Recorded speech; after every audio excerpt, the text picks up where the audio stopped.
Hello, everybody. Welcome to another episode of Allure of the Poor, sponsored by Dresita Wines. I am your host, Lori, and I am speaking with Lado Uzunashvili. With I killed it, didn't I? That's okay. It's good. How do you correctly say it? Uzunashvili. Okay, all right. Thank you very much. And It's okay. he is the enologist for Mukado wines in Georgia, and although currently in Australia, so he moves around quite a bit, and we'll talk about that. But on Winephabet Street, we had done an episode of Rkatsiteli, and we spoke to Megan Frank in the Finger Lakes, and I thought it just would be a cool follow-up to speak to somebody who deals with it in its native land of Georgia. So welcome very much. Welcome. Thank you. Thank you for inviting me. It's nice to Yeah. talk to you. Yes. So first, let's talk about your background, like how you went to university in Moscow, I read, and Yes, but I did in those years when Soviet Union was still up and running, say so. Yes, and considered the best, well, scientifically best education centers were in Moscow. So I took the opportunity and which was given to me by the production, which I enrolled right after the high school. And yes, I went there. I graduated from from the uni, and I also did PhD in Moscow. Uh, but I don't hold the paper. That's the only thing. By the time I finished my PhD, Soviet Union collapsed. So right, I read that. I read it was like, I mean, yes, I did not get the paper, actual paper, proving that I did it.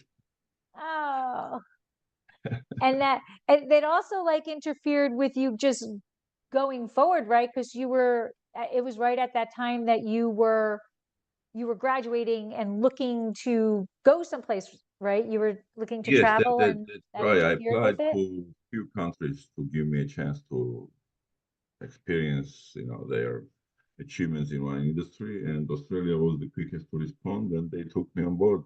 I'm still back and forth between Georgia and Australia, and I also worked in France after my first steps in Australia. Spent many vintages in France. Did a couple of vintages in Morocco for French companies. Had some Italian experience, short but quite impressive. Did partake in Ukrainian wine industry as well. And I'm not even mentioning Australia because it's my second home, if not the first now.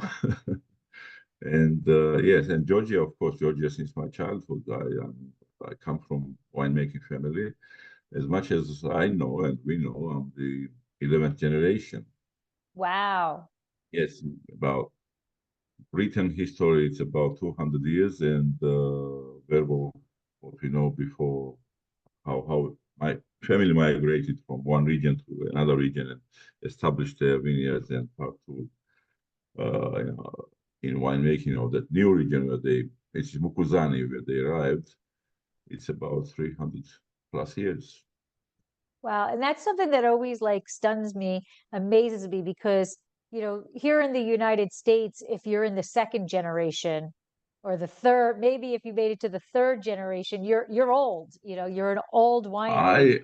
It doesn't, it doesn't surprise me because the United States is a young country, new country. I mean, newly kind of established Western culture on Right. that continent. While I don't think I'm a unique case in Georgia because every second boy, say so, in his young age, would be experiencing winemaking in his own family or somewhere. And I think this continuous line of generations of winemakers in Georgia is quite common. And so you knew right away. I mean, sometimes people grow up in in the family field and they don't literally and they don't want to continue it, but you did, you knew that's what you That's wanted to right do. too. That's right. I think we are in that sense. I think we are a little bit, yes, unique. Maybe my brother is a winemaker as well, and my son is number 12 now. He works with Pernod Ricard Australia, yeah, in Australia. So he's a winemaker as well. So I think this the line is, I mean, continuous, unbroken so far. Luckily for us. Right. Wow. And what was brought you, like what aspect of winemaking, that whole process? Because your family had the vineyards also, you really saw it from soil to bottle. What, what aspect of winemaking were you most intrigued with? Wow, too hard to answer because when you start, everything new is really intriguing. You open new doors into your unknown, and you get into there, and then you find out that there are more unknowns, and then you make steps there. And by the nature, I'm a lifetime student also. I always study something new, so I like it. it's so True. intriguing. So far, I've been intrigued by wine industry, so I don't stop being intrigued. That's fantastic. Yeah, Mother Nature always makes sure that every vintage there's something different Of that course, you. especially with this changing climate, which is we don't understand whether it's man-made or it's a natural cycle of the nature. We don't know. We need to understand what's tomorrow bringing, and even though many regions have been understood quite well, now they are giving some surprises, which we need to revisit, reanalyze, re-taste, re-evaluate, and everything say so. So it's kind of starting the history again. I mean, at least adjusting modernity to the new history, what's being established now in the wine industry. But it's normal with the changing climates. Wines are going to react to the changing climate because this is the culture which is very demanding to terroir, to mesoclimate, microclimate conditions, unlike many other agricultural species.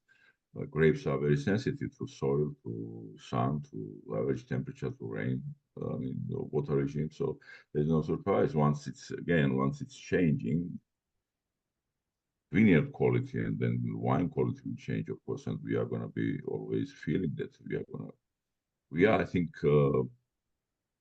we have no other choice to react and understand what's going to happen. Um, in in Georgia, there's a you have a lot of indigenous species, right? It's Yes, we had 2+ times more. yeah, About the writings say that about 1,400, 1,400 used to be. But we are crossroads and we experienced plenty of cultural clashes during the history.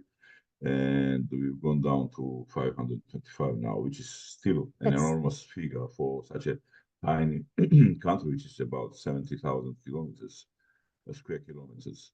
And the country which is so versatile in its landscape. Two-thirds is mountainous, only one-third is for agriculture, and out of this one-third of agricultural land, you can find vineyards only on its 15%. So you're coming down from two-thirds to one-third, and out of this one-third, only 15% is for the vineyards, even not even that, I think. And you suddenly see this diversity of varieties, and you're surprised why. And science has ready-made answer, which I'm happy to repeat.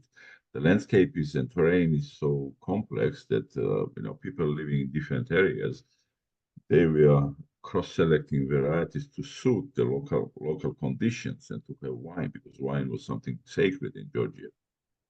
And then any ritual of any region of Georgia is directly connected with wine.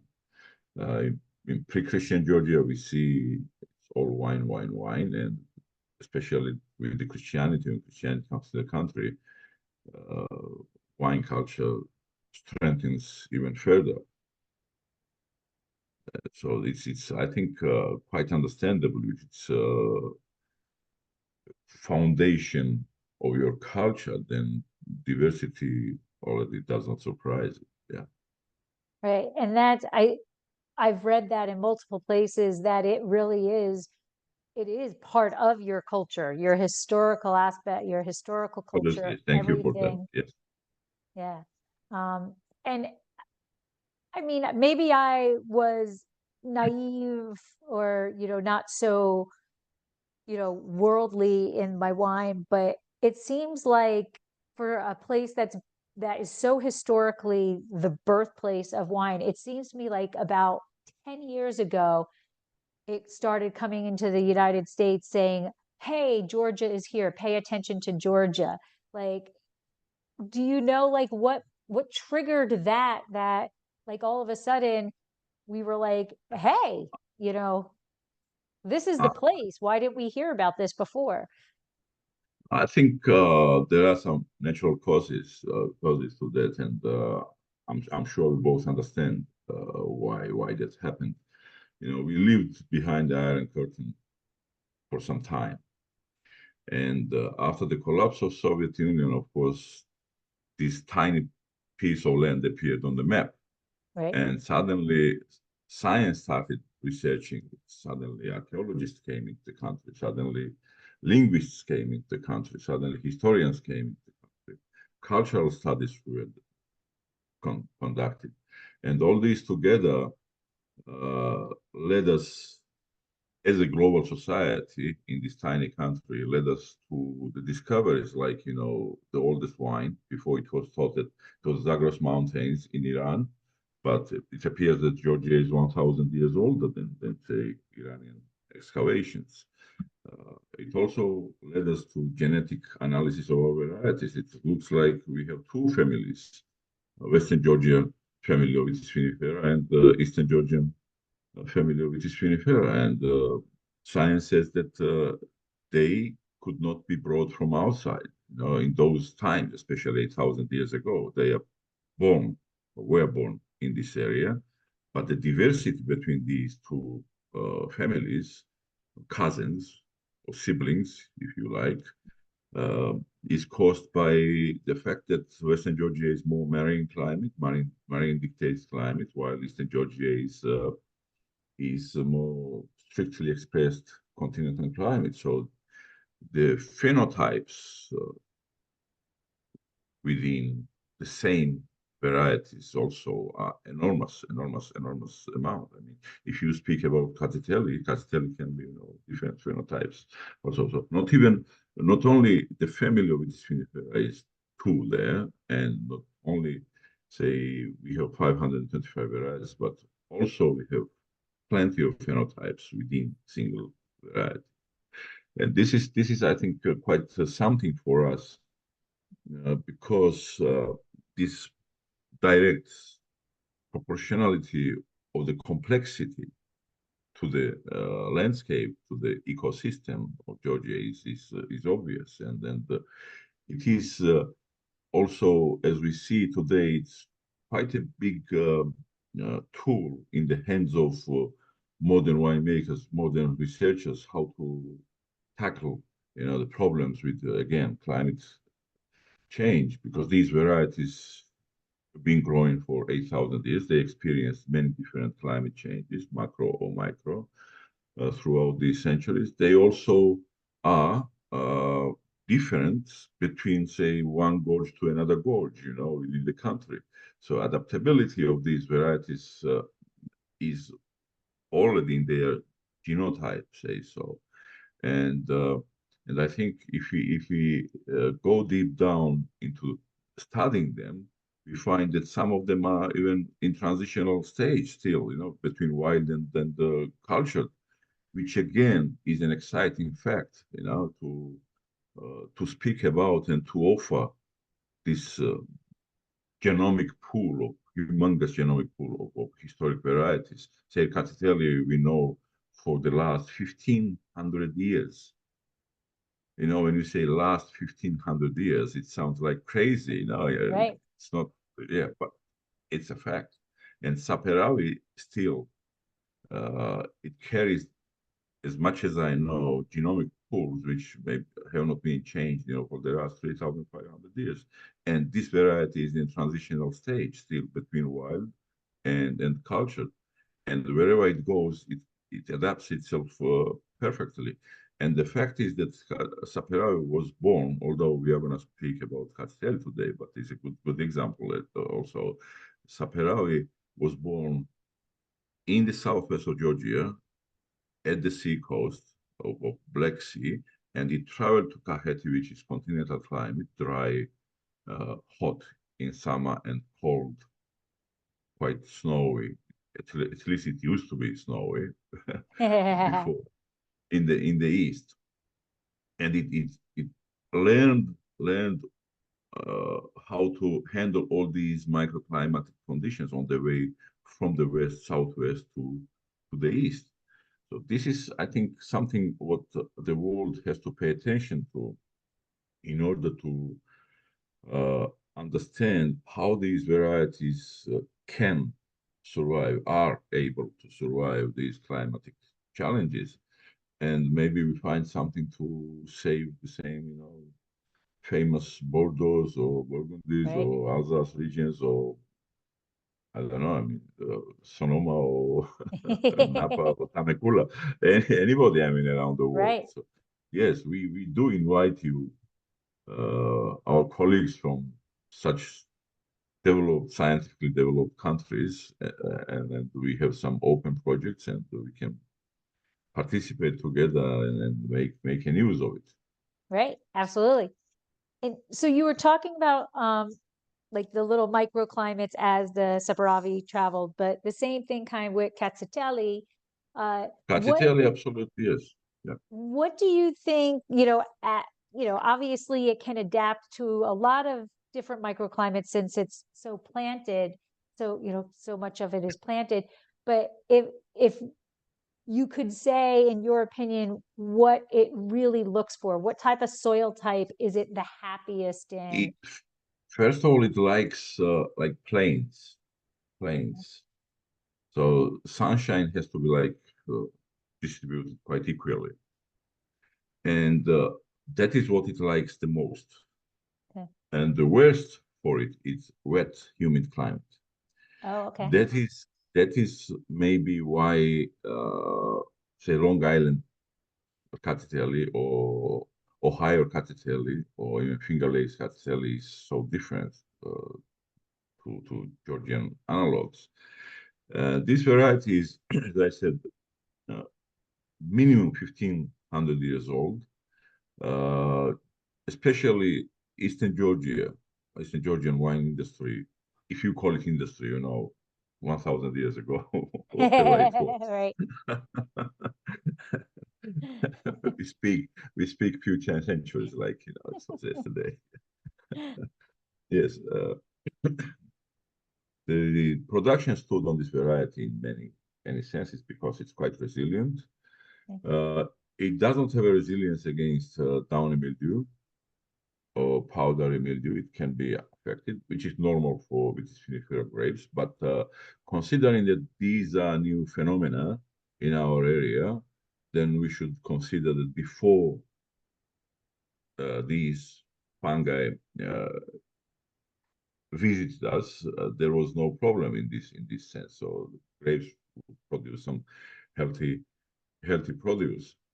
So it is a variety which is characterized as upright growth. With upright growth, it's strictly, you know, it goes right to the sky.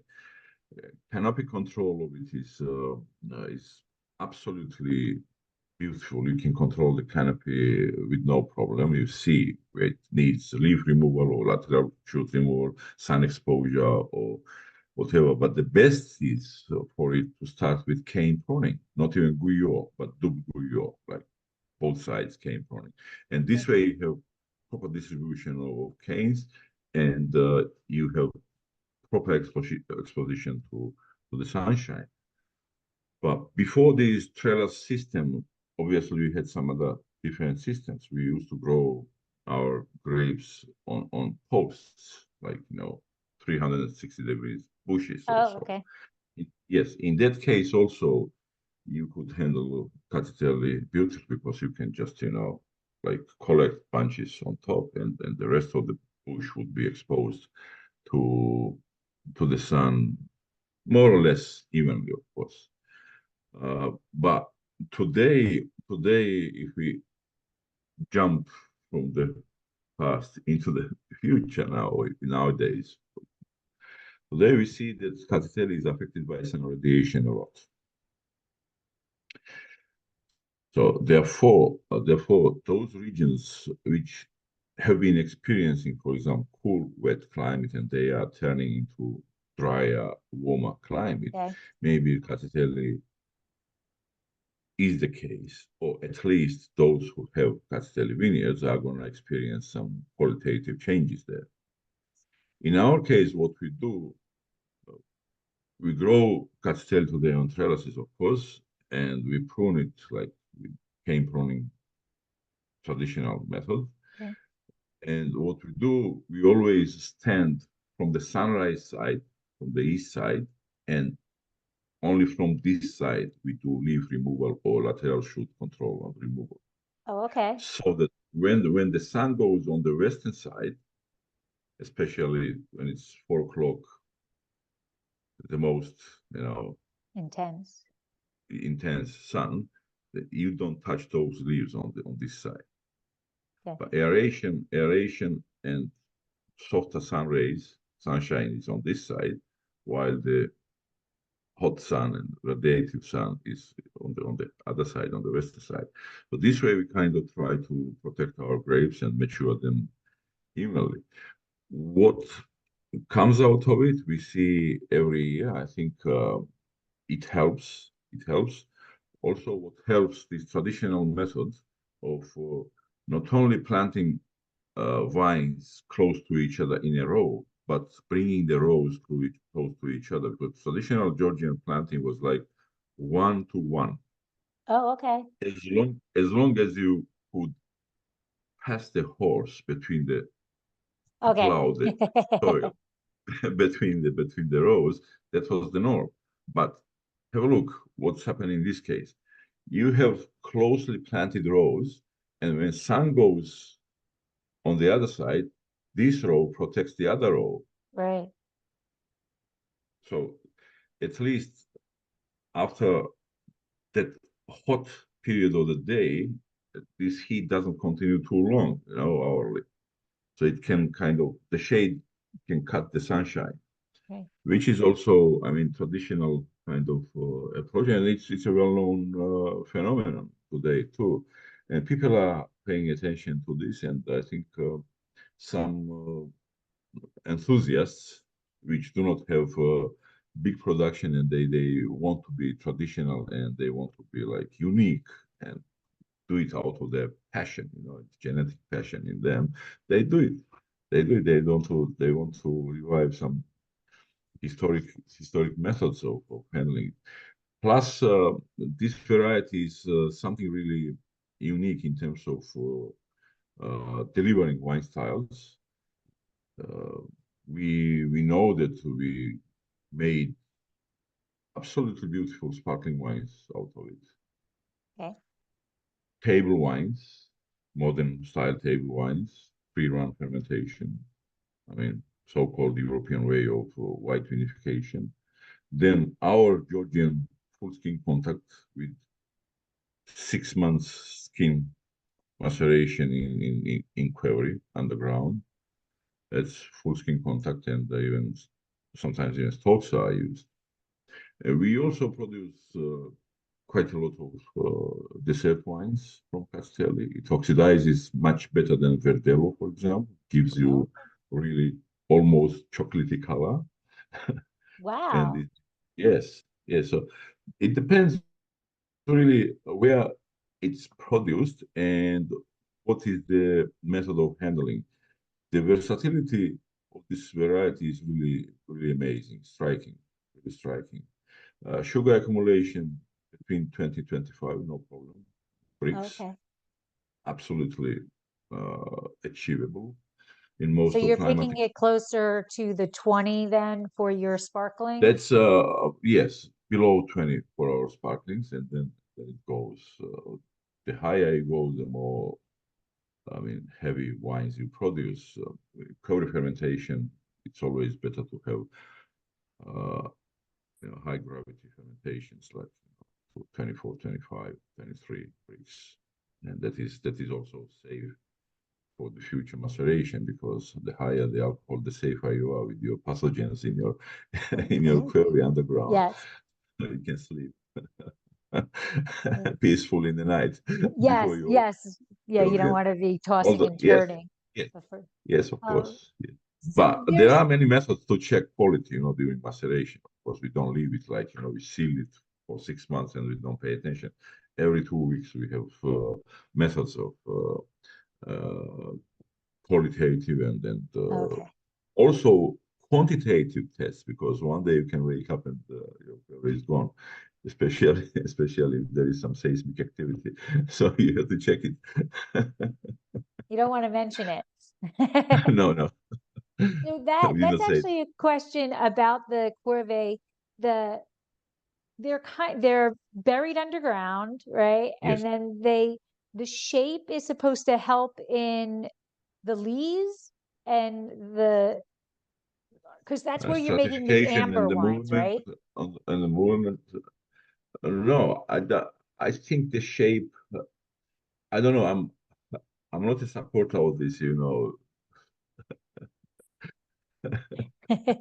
Surreal something. I don't know. Some people say that it's a form of mother's womb, and then like egg. Oh, Yes, egg, and because the life starts in this form and all these things. I don't know. I don't know. But what I see practically, that's me.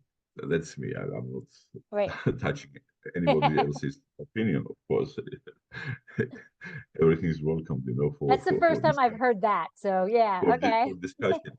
But the thing is that when you start building quarry, we know that those ceramic vessels which are used above the ground on the surface, all right, they have this flat bottom. But in our case, somehow we see in the history, many thousand years ago, we did have those small ceramic vessels with flat bottom. But then it's changing. It's changing because changes because they started building bigger quarries, and plus when they went underground with quarries, this tip which formed, I think, out of the practice, out of the observation, became something very important, because you create this tip, bottom tip of quarry, and then you start building around it.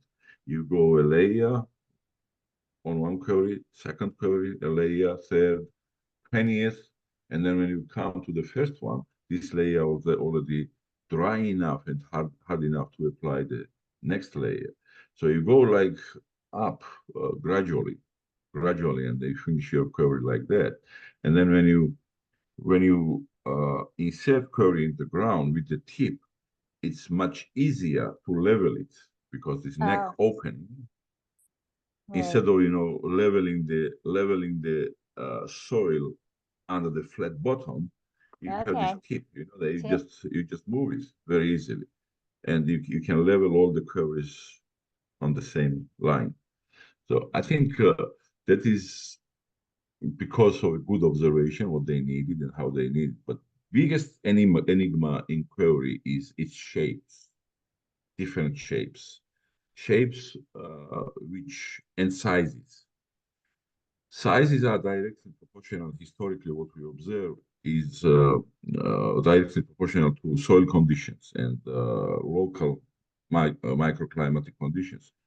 The hotter, the warmer the soil would be, the smaller the quarry size, because Okay. during fermentation, the energy released from fermentation had to be sucked out, into the ground. Otherwise, you cook your wine. Right. Okay. I'm just conveying the phenomenon in simple words. So in this case, the size would be smaller, say, I don't know, 500, 700, 800, 1000 liters maximum. But if you observe vinification in cooler, historically, in cooler regions, the size would be 2,500 liters up to 5,000 liters, especially storage vessels, because in those times we didn't have neither wood nor stainless steel. You had to transfer one big quarry to smaller ones when you took some wine for consumption. So it was like logistical phenomenon also to have different sizes of quarries. So it all depended on your choice, on your region, on the variety.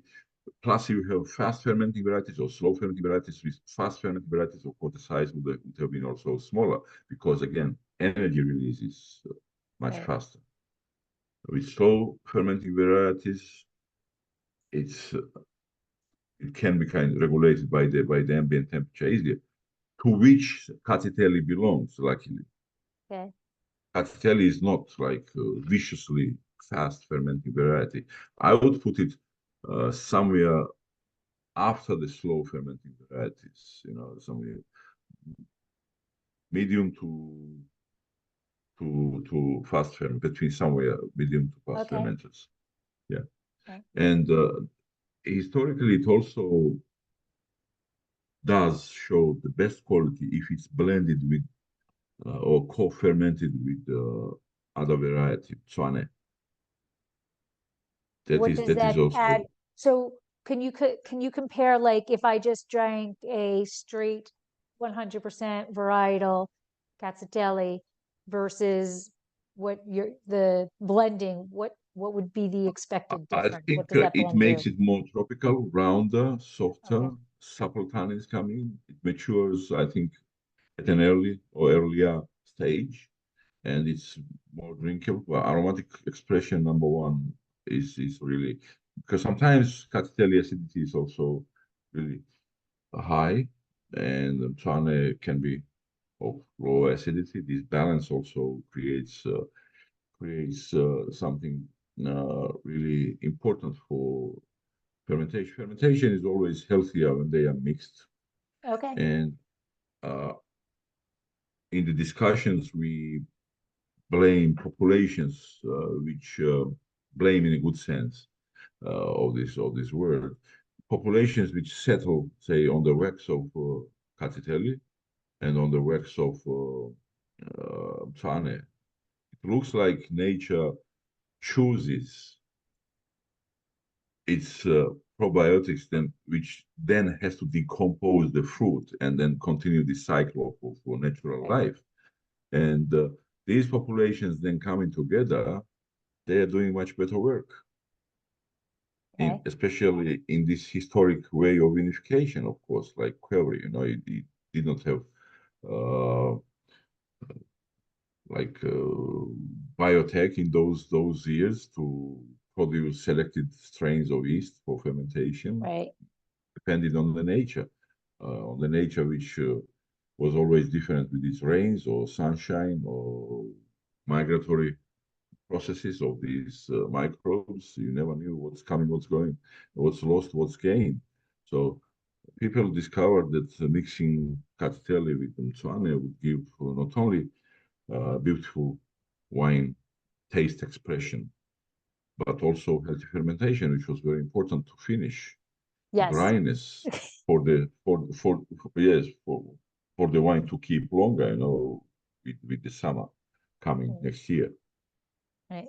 and Yeah, you don't especially want any stuck fermentations no, and especially with you're maceration right. for 6 months. You have this sugar, beautiful substrate, to to feed those bad guys and damage your wine. Right. Do we know, or do you know, whose its parents are? That, Rkatsiteli has been around for so long. Has there been DNA analysis to know its lineage, or does it have children that we know of who are its parents, and does it have children? The only offspring I can say, judging by the book which I'm reading, is my friend and very famous researcher scientist in viticulture, David McGrath. He says that Rose Rkatsiteli is kind of offspring of White Rkatsiteli, which is quite important. I think Rose Rkatsiteli has been used in Georgia in curry fermentation also, just to generate this attractive, delicious color, which makes you want the wine. Okay, nice. And that's thought to be an offspring, not a mutation. Because I was reading something about there's a I'm not, mutation, kind of like Brie is yeah. missing a skin layer or something. I think the best clones, I'll check it right away. The page is in front of me. The best long clones are 58, which is highly productive because internodes are short compared to others. And the other clone is, forgive me, I lost it, I think 350 something, 358 or something it is. And these are the major variations of Castelli. Actually, today I was at Adelaide Uni propagating Castelli here in Australia. Yeah. And what I found, we took those cuttings, and what I found, yes, I mean, this uni is unique. Well done. What they do is just incredible. And they allowed us to propagate Rkatsiteli. My son graduated from there, and he knows his teachers and lecturers, and they allowed him to do this. What we noticed, there is a irregularity between internodes on the Okay. same cane, on the same cane. And I actually asked if it's directly related to irrigation. I mean, hot because it's Australia, so the plants may slow down growth if it's very hot, and when you give some water, then they continue to grow faster. And I think this case is still to be observed, what dictates, say, Australian Rkatsiteli to deliver these differences between internodes. Why I'm speaking about internodes now, just of course to try to thoroughly characterize Rkatsiteli. But when you're speaking about clones, this is also very important to distinguish. The shorter internode in Rkatsiteli means more density of canopy, or green Okay. part, and more crop, more harvest. While longer means like distance between this year's shoots and more sun exposure and everything else. So for me, as I understand Rkatsiteli, say in Georgia, Rkatsiteli with shorter internodes is best for modern styles with its density of the fruit, while with longer internodes and low quantity of fruit is best for query because the sunshine is Okay. really maturing all those tannins, and it really brings everything together for this, full skin contact technique. But this is also something to be paid attention. That's awesome. I've actually, well, now I'm like thinking of clones of other grape varieties, and is that like I've always like talked about the berry shape of it, or the cluster shape, or the berry Mm, size, or yeah, the shoulders, or something like that. I've never actually paid attention to that. distribution on them. Yeah. But in Rkatsiteli, you also observe variations, lots of variations between the years.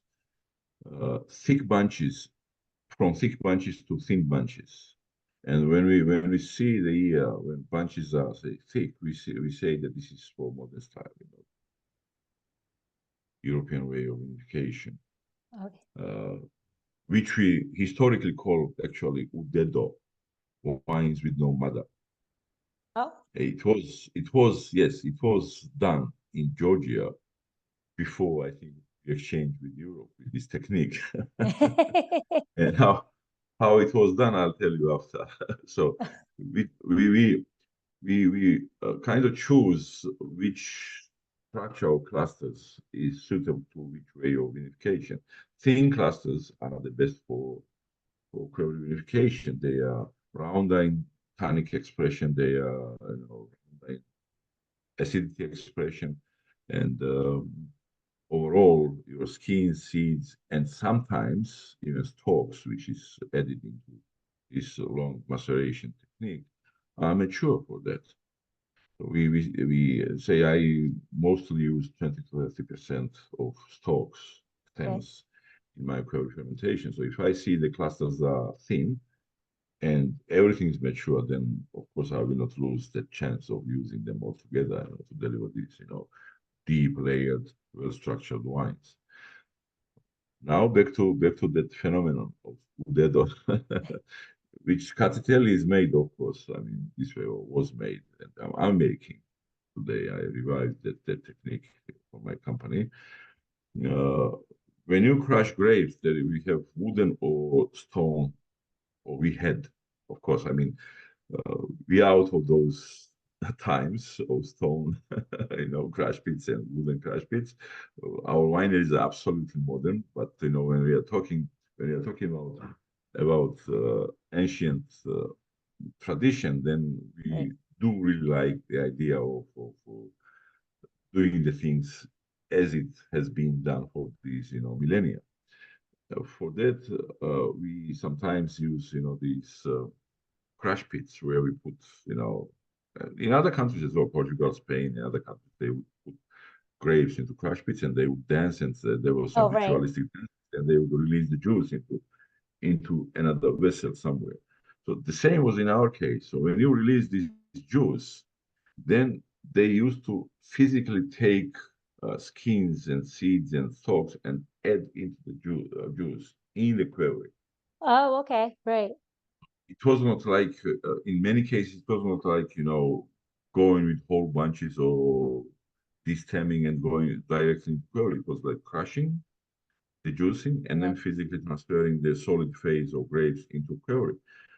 But imagine you don't do that, the second part, and you have only juice which you drain from the crush pit. So this is your free run in modern terms, released from your membrane press. Right. So we call it udedo, wine or juice with no mother. Why? Don't ask me. Apparently, the mother was what was that solid phase, skin and seeds and everything else. But the wines made on skins and seeds and stalks, it was wine de daze with mother. Udedo de daze. So today somehow people are avoiding these terminologies and saying that European way and Georgian traditional way, while they are killing a big part of the history by not saying that. Yes. Which really hurts my heart. Well, I love learning like the historical aspect of it, and it needs to be kept. The tradition, needs to. Yes, and terminology. I mean, nothing's wrong with all terminology because empirical knowledge which we inherited in all these classical countries, winemaking. All right, they have their own verbal expression of processes or names of different stages of products and everything else, or tasting notes and everything else. So I don't think we should avoid that. It makes our wine world even more beautiful. I mean, more inviting to go and understand how people perceive their process, their climate, their varieties, their styles, and this makes it even more beautiful, I think. Absolutely. Rather kind of uniforming, characteristic. I mean, the verbal or terminological parts of how we speak about wine. It's best to somehow. Yes, I understand there are many languages, many cultures. Sometimes one head is not enough to place everything in, but at least it's beautiful. You said that it can be made in a variety of styles, right? We have it as a kind of a dessert wine, a sparkling, a still wine. white still, amber still. Is there some sort of characteristic that of Rkatsiteli that follows through any of those? Can be like traced through all these different Yes, styles. yes. I think that will be very hard, especially for uninitiated people. Even us who live with Rkatsiteli since their childhood, we find it really hard, especially if you compare two radical uh, phenomena, for example, sparkling and oak matured fortified dessert wine. I Those are don't very think opposite sides of the I spectrum. think it's beyond human abilities to Okay, really find the similarity or identify the similar unless you know this style in its implementation and this style in its implementation and you tasted them that you know that from Rkatsiteli and then you can kind of distinguish Rkatsiteli dessert wine from other dessert wines or Rkatsiteli sparkling wine from other sparkling wines. That's more feasible rather than to clash these two different worlds in one yeah, mind. I don't think right. so. Do you have a favorite? And I just like when people ask me this question because you're like, well, I like them all depending on the mood, what I'm having or whatever. But do you like the expression maybe of Rkatsiteli in one of the versions more than the other? Definitely so. Yeah. Definitely so.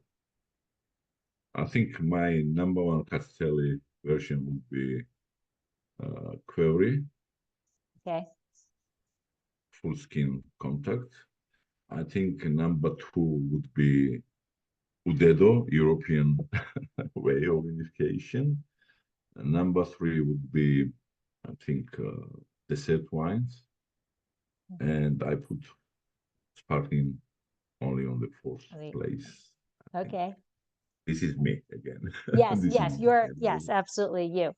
Well, that's interesting. Yeah, I think, and I don't know, I'm partial to the Clary style because again, it's just the historical way of really making it. And it intrigues me, like, because you have so much faith in in the winemaking itself, because once it goes in, like you said, you're not touching it for We do and we don't. We don't in terms of procedures, like full scale procedures. But we do in terms of checking the quality if something was especially microbiologically wrong, then you okay, have to help it. You may cease the maceration process, stop there immediately, and save the wine by okay. racking it off the lees, So you taking off have the lees. ability to go into, you have the ability to do Definitely so. Definitely so. You have to do it, especially with this modern ways of approaching different layers of the wine. The worst you always can see at the cut point where the clean part of the wine okay.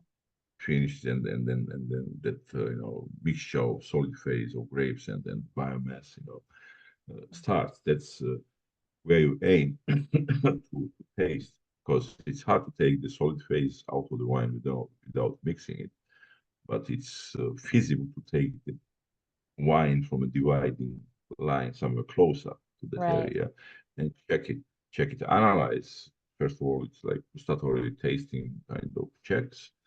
And then, of course, you want to know what's your VA or what's how malic acid has behaved, whether malolactic fermentation gone right, already, I mean, finished, not underway, maybe, or is about to kick off. Anything can be happening there, or good and bad both right. together. And so the name itself is, when it's translated, it's like red stalk. Is that Red shoot, red red shoot. shoot? Actually, yes, red cane, red shoot, Okay. whichever you choose to use it. So that's a big That identifier if you were walking in a vineyard and you didn't know what was growing. you would not when it's green. When it's green, you would not when you already pruned and then you already fixed the canes on both sides. The best uh, period to see Rkatsiteli as a red shoot is before pruning. That's why it was named Rkatsiteli, red shoot. That the healthy canes will develop this red bark color or bark Oh, red okay. color. The skin would red become some reddish type of Kind of like color a kind of kind of like thing. a red birch tree, like that color. Not really that color, but somewhere between mature red wine color and then brown and then Oh, okay. like something really, falling into red spectrum, but not really red. Right. Okay. But trained eye can see this difference between the canes, especially. And if you, because we prune our vines and trying to leave first or second cane from the previous pruning, from the previous cane, then we pay attention to 4 to 5 canes in a row at the center of the plant. And whichever is more red, whichever is healthier, that's the Okay. that's the for the next year's Oh, okay. vegetation. Yeah. Right. So this kind of sign. So people observing this variety out of these 1,500 years, they named Castelli. It hasn't changed the name, actually. Hasn't changed the name. It's been with this name for a long time. So this red color is an indication that I'm the healthy one, and leave me for the next year crop. Okay. And in terms of, I think you spoke about it a little bit, in terms of in the vineyard itself, when does it typically start? Is it an early bud and early ripener? Where does it Mid fall into the spectrum? April, but best is mid April, and well, again, you caught me on this. We observe some changes, movement between bud best and then flowering. Normally, it has to be first 10 days of June, also, but today you never know. You never know. Sometimes it can shift, by Right. 5 to 10 days very easily. Very easily. Say, if first canes for first, as we call it, green operations, first leaf removal, for example, used to be done somewhere like into May. By the end of May, today we do it almost. In the beginning of May or even Oh, okay. Shifting. You're not seeing not, that not shift. before we do the first spray. Sorry, but first leaf removal we do at least 2 3 weeks earlier than before. Okay. So definitely seeing a shift. And There have is a shift. There is a have you shift, seen undoubtedly. have you seen a difference in the fruit itself as this has occurred, or has it pretty much adapted to it and you're still seeing consistency of what Cacciatelli was, or are you seeing a shift If in the grapes, the flavor profile? if you see the uh, suitable regions which we are falling and we under Cacciatelli category, like best for Cacciatelli. If these regions are shifting to warmer side, then some cooler regions are shifting to so-called normality. So, taking soil conditions aside, like if we put soil conditions aside, then we see that these cooler regions are coming closer in stylistic expression to normal before Okay. regions, and these normal regions are now becoming so hot in some cases that to produce these fresh, crispy, uh, modern styles is almost, a challenge already. So this is what I can say. Definitely, there is a shift. Definitely, there is a change which we are fighting against. And if Georgia was not changing, then there would be something really odd on this planet. So why would not we change? Where everything's changing, we don't change. It's impossible. We change, of course. Of course. And Georgia itself, what you were talking about how you've got mountains and things, but what are the major climatic indicators or influences that affect your So vineyards? this if you know a map of Georgia, we are sitting right in foot of Grand Caucasus mountain range, which divides us from Russia and protects us also from Russian northern cold. And this pocket is like, really luscious green, and then microbiologically, I'm working with the Tokyo University of Agriculture on my microbiology project to research our microbes, how they work with our varieties. And there is a professor who said to me, he investigated Georgia in 80s. He says that Georgia falls within the second most complex ecosystems after the equatorial belt with its richness of microbiology. Once you have microbiology so rich, you have climatic diversity also so rich. So Caucasus protecting Georgia from the north is also creating some kind of, I think, greenhouse effect is a bad terminology today. Greenhouse effect is what we use it, for negative Right. effects. Yeah, but it really protects from the cold, and then this warmth Yeah. stays there.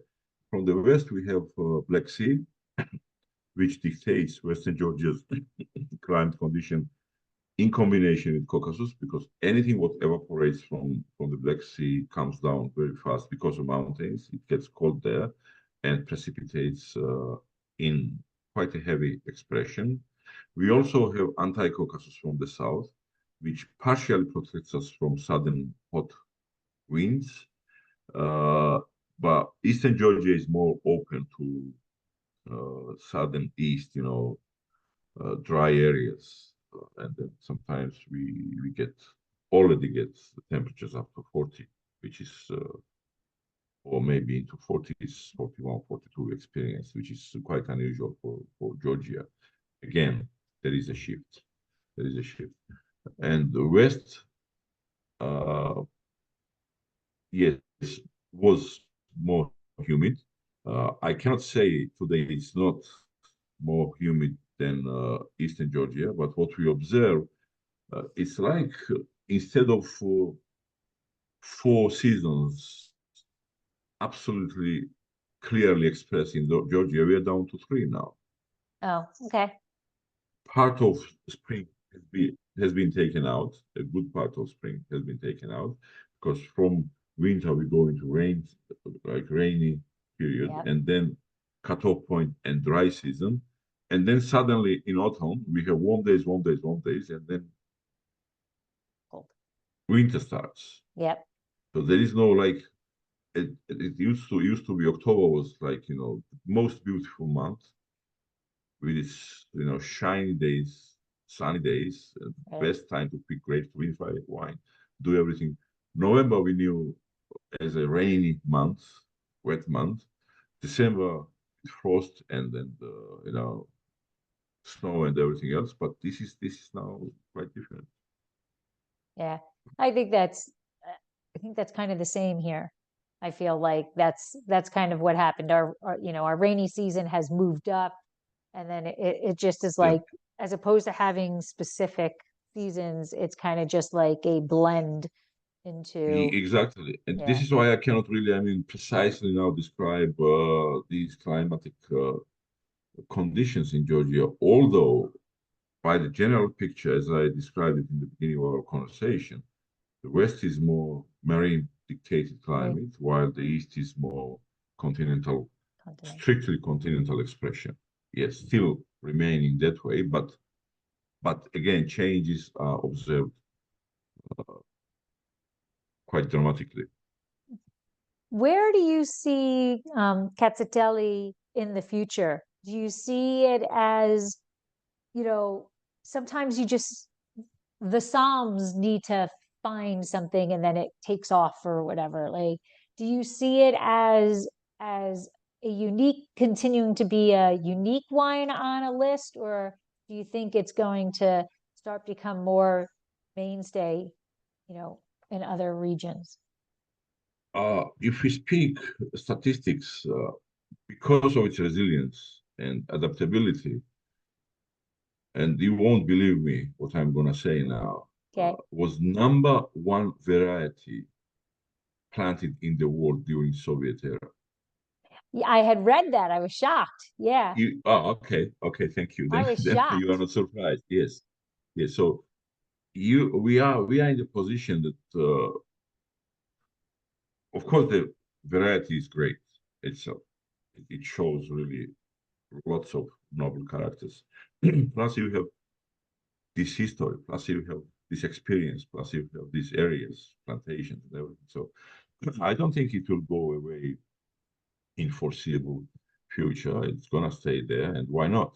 It makes such an array of wine styles, delicious Mhm. wines, tasty wines, uh, and delivers absolutely beautiful, I mean, expressions in each different style. So I think Rkatsiteli's future is bright, and it's going to be there for some time, for good some time, I would say.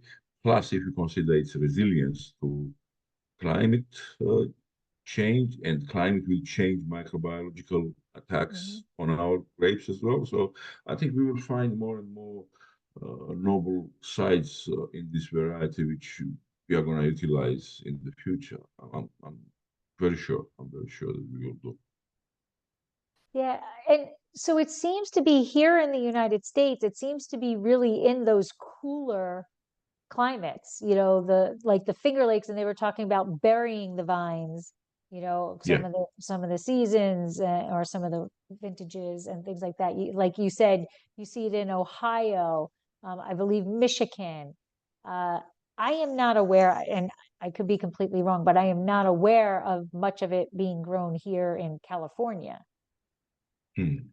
I don't think there is cartel in California. Yeah. Even in Australia, when I first arrived in Australia in mid-90s, it was, I think, yes, mid-90s, I got to know that there was two vineyards of Rkatsiteli, but in those times, nobody respected this, Query fermented wines. There was no knowledge or understanding Right. or demand on full skin contact or something like that. It was like out of question. So Rkatsiteli here delivered quite tannic juice, and with these light, fruity, expressive wines like Australians made in those days, Castelli was not falling into you know those categories of Okay. leading varieties.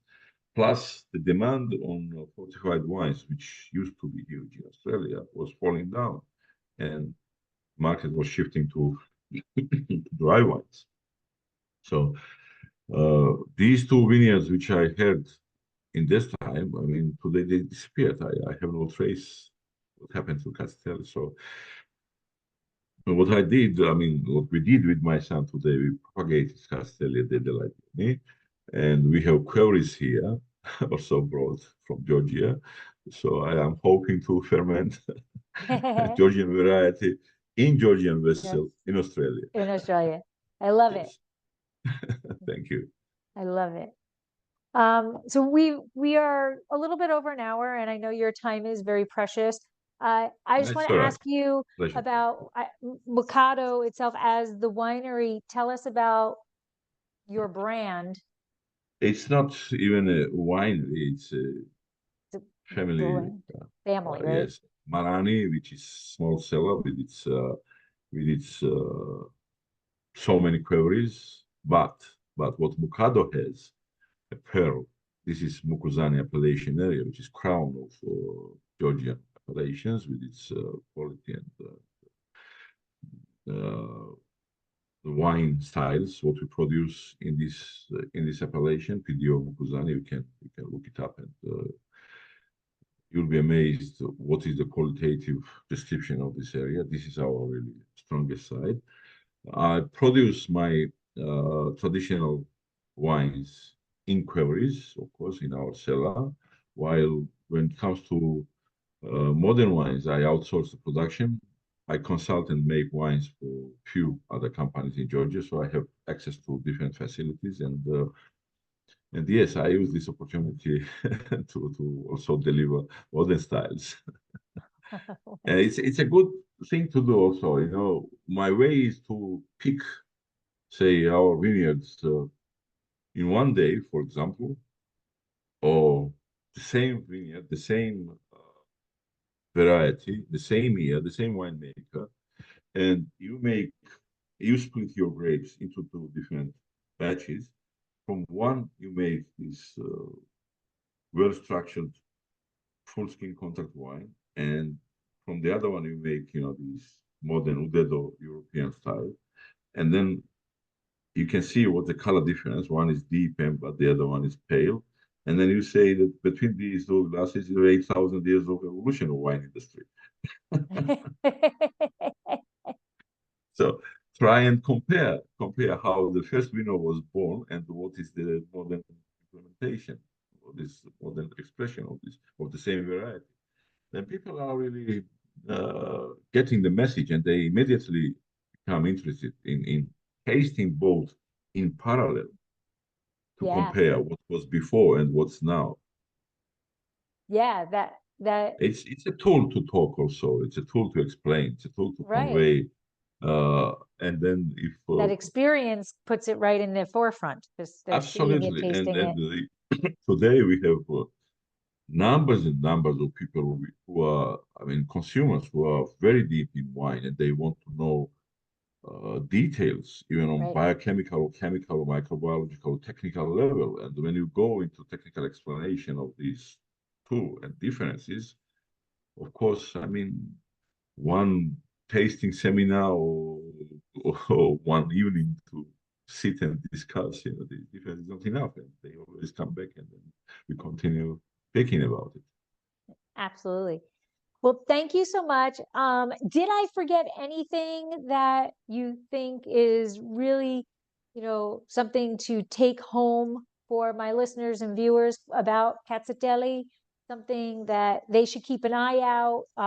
If they're in a restaurant and they see it on the list, is there something that they should know? I think, I mean, uh, as a modern style Castelli, I personally I prefer to enjoy it when it's fresh, Okay. up to 3 years, maybe 2, 3 years. First year is beautiful for me to taste. While Rkatsiteli made in Query with full skin contact, it can be enjoyed, after 7 or 8 years also, with no doubt.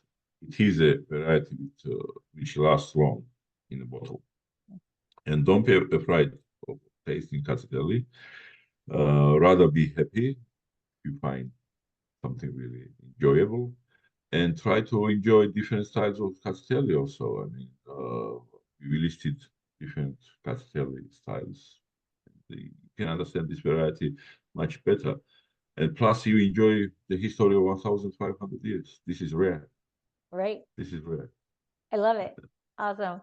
Well, Lado, thank you so much. I appreciate you coming in and Thank you, sharing Lori. your knowledge. It was very interesting to see, where the birthplace and see what it is, how it's grown there and the styles. And yeah, I am excited. I want to try, I've had a few, and now that I've learned a bit more about it, I want to dive back into them and experience them from a different aspect because now I'm kind of understanding more about the grape itself. Of course, there is much more, a lot more to speak about from Georgian history and art varieties. And I think this is best to do in Georgia. So when you decide on Okay. visiting us, just let me know. I will. Awesome. Thank you so much. Have Great, a great. great rest of your day or Thank you. evening. Thank you. Evening. Thanks for inviting me. Okay. Thank you So so good. much. Bye. Bye.